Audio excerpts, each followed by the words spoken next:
I'm Nivetha. இந்த வீடியோவில் net எக்ஸாமில் கேட்ட ஒரு ப்ராப்ளம் தான் பார்க்க போகிறோம், சரியா? ஸோ இது வந்துட்டு லீனியர் அல்ஜிப்ராலேருந்து கேட்ட ஒரு ப்ராப்ளம். என்ன கொடுத்துட்டாங்கன்னா, ஏஐஜேவை வந்து நீங்கள் வந்து ஏஐ இன்ட்டு ஏஜேன்ற மாதிரி எடுத்துக்கணும். ஏஐஜேவை எப்படி எடுத்துக்கணும்? ஏஐ இன்ட்டு ஏஜேங்கிற மாதிரி எடுத்துக்கணும். 1 is less than or equal to I, j less than or equal to n கொடுத்துட்டாங்க. இந்த ஐயோட வேல்யூவும் ஜேவோட வேல்யூவும் எதுலேருந்து ஸ்டார்ட் ஆகும்? 1லேருந்து n வரைக்கும் தான் இருக்கும். n அப்படின்னா ஆர்டர் ஆஃப் த மேட்ரிக்ஸ், ஓகேவா? ஸோ நார்மலாக ஏஐஜேன்றது என்னது? அந்த மேட்ரிசஸோட எலமெண்ட்ஸை குறிக்கிறது. வேறு A1 A2 இதெல்லாமே ரியல் நம்பர்ஸ்ன்னு கொடுத்துட்டாங்க.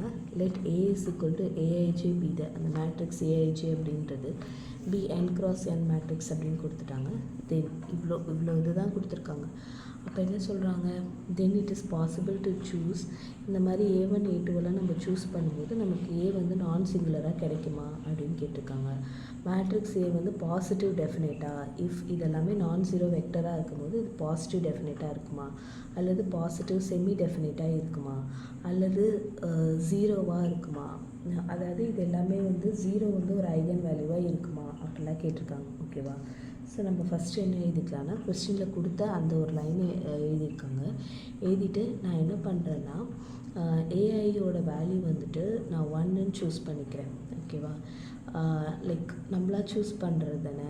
ஸோ இந்த இடத்துல வந்துட்டு ஏஐயோட வேல்யூ என்ன பண்ணுறேன்? 1. இப்போ பேசிக்காக இந்த இடத்துல ஏஐ ஏஜே இருக்குது அப்படின்னு வச்சுக்கோங்களேன். நம்ம மேட்ரிக்ஸ் ஃபார்மேட்டில் எழுதும்போது உங்களுக்கு எப்படி வரும்னா, இங்கே பேசிக்காக என்ன வரும்? A11 A12 A13 A22 sorry A21 A22 A23 A31 A32 A33 அந்த மாதிரி அப்படியே போயிட்டே இருக்கும் இல்லையா? ஸோ நீங்கள் வந்துட்டு ஏஐயோட வேல்யூ 1ன்னு எடுத்திங்கன்னா, ஓகே 1ன்னு எடுத்துக்கோங்க. இந்த இடத்துல அவங்க என்ன சொல்லியிருந்தாங்க அப்படின்னா, இந்த இடத்துல ஏஐஜேங்கிறத ஏஐ இன்ட்டு ஏஜேவாக எழுதணும், ஓகேவா? அப்போ நீங்கள் A11 அப்படிங்கிறத A1 இன்ட்டு A1ஆக எழுதணும். A12ங்கிறத A1 இன்ட்டு A2ஆக எழுதணும். A13ங்கிறத அப்படியே எழுதணும். A21 A2 இன்ட்டு A1 எழுதணும். A2 இன்ட்டு A2 அந்த மாதிரி நம்ம எல்லாத்தையும் பிரித்து முதல்ல எழுதிடணும், சரியா? நெக்ஸ்ட்டு இது வந்துட்டு ஒரு ரியல் சிமெட்ரிக் மேட்ரிக்ஸ். ஏன்னா இங்கே காலம் விட்டுருங்க.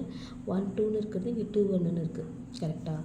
இங்கே 1 3ன்னு இருக்கிறது இங்கே 3 1ன்னு இருக்கும். இந்த டயகனலுக்கு ஆப்போசிட்டாக அப்படி இப்படி வருது, ஓகே? ஸோ ரியல் சிமெட்ரிக் மேட்ரிக்ஸாக இருக்குது. And A is of rank 1 matrix. இப்போ என்ன பண்ணுறாங்கன்னா, இப்போது நீங்கள் வந்துட்டு எந்த ரியல் நம்பர் வேணாலும் சூஸ் பண்ணிக்கலாம் அப்படின்னு சொல்லிட்டாங்கல்ல. அதனால தான் வந்துட்டு ஏஐயோட வேல்யூ 1, ஈச் ஏஐயும் 1 அப்படின்ற மாதிரி சொல்லிட்டாங்க, ஓகேவா? ஒரு ஏஐயும் 1 அப்படின்ற மாதிரி சொல்லிட்டாங்க. ஸோ அப்போ உங்களுக்கு என்ன ஆகும்னா, எல்லாமே உங்களுக்கு 1 1 1 1 ஒவ்வொரு எலமெண்ட்ஸும் உங்களுக்கு 1 1 1 1ன்னு எடுத்துக்கிட்டிங்கன்னு வச்சுக்கோங்களேன். ஸோ எல்லாத்தையுமே அந்த ட்ரான்ஸ்ஃபர்மேஷன் பண்ணுவோம்ல, ρ2 - ρ1 ρ3 - ρ2ன்னு சொல்லும்போது உங்களுக்கு 1 1 1 ஃபார் எக்ஸாம்பிள் நான் 3/3 மேட்ரிக்ஸ்க்கு போட்டுக்கிறேன்னு, உங்களுக்கு என்ன ஆகும்னா, இட் இஸ் ஈக்குவல் டு 1 1 1 0 0 0 0 0 0ன்னு வரும் உங்களுக்கு. இது எல்லாமே சப்ராக்ட் பண்ணும்போது, ஓகேவா? ஃபஸ்ட்டு பேசிக்காக it is a real symmetric matrix. A is of rank 1 மேட்ரிக்ஸாக மாறிடும். இதோட ரேங்க் என்னது? 1ன்ற மாதிரி மாறிடும், ஓகே? இப்போ நம்ம இதோட ஐகன் வேல்யூ வந்து நம்ம எப்படி கண்டுபிடிக்கணும்னா, இந்த eigen value of K is given by trace of A, 0 0 0 அப்படின்ற மாதிரி வரும்.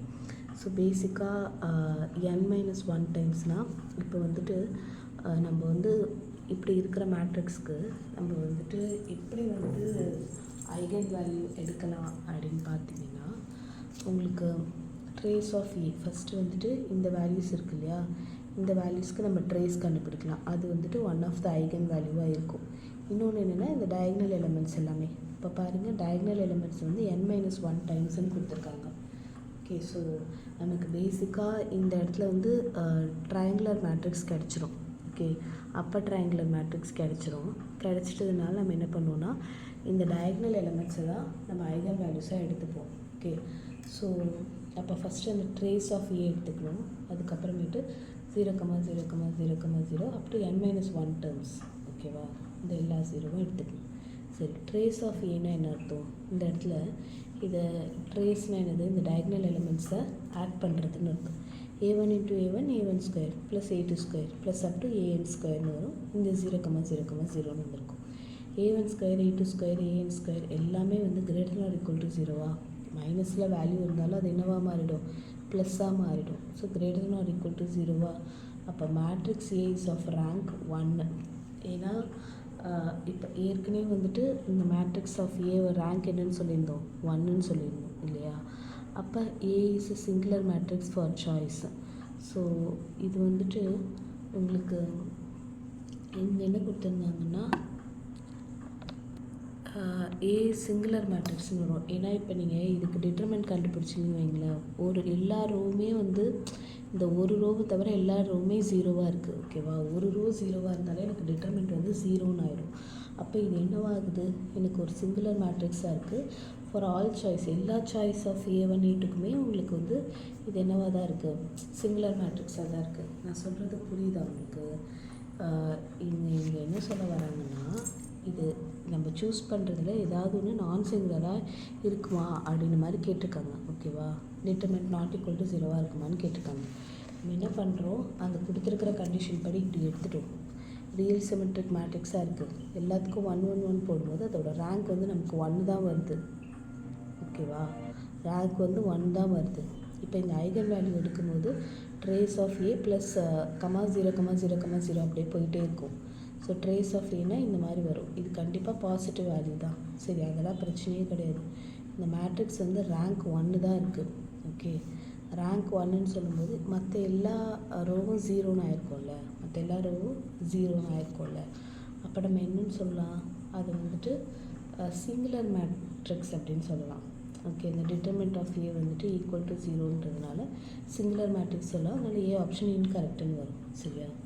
ஸோ அதுக்கப்புறம் பார்த்தீங்க அப்படின்னா மேட்ரிக்ஸ் ஏ இஸ் பாசிட்டிவ் டெஃபினேட்டுன்னு சொல்கிறாங்க. இப்போ இந்த ஐகன் வேல்யூ பார்த்தீங்கன்னா உங்களுக்கு என்ன கிடைக்குது? 0 வந்து one of the eigen value. So 0வும் ஒன் ஆஃப் த ஐகன் வேல்யூனா இட் இஸ் பாசிட்டிவ் டெஃபினேட் வர முடியாது. பாசிட்டிவ் செமி டெஃபினேட் வேணால் வரலாம்.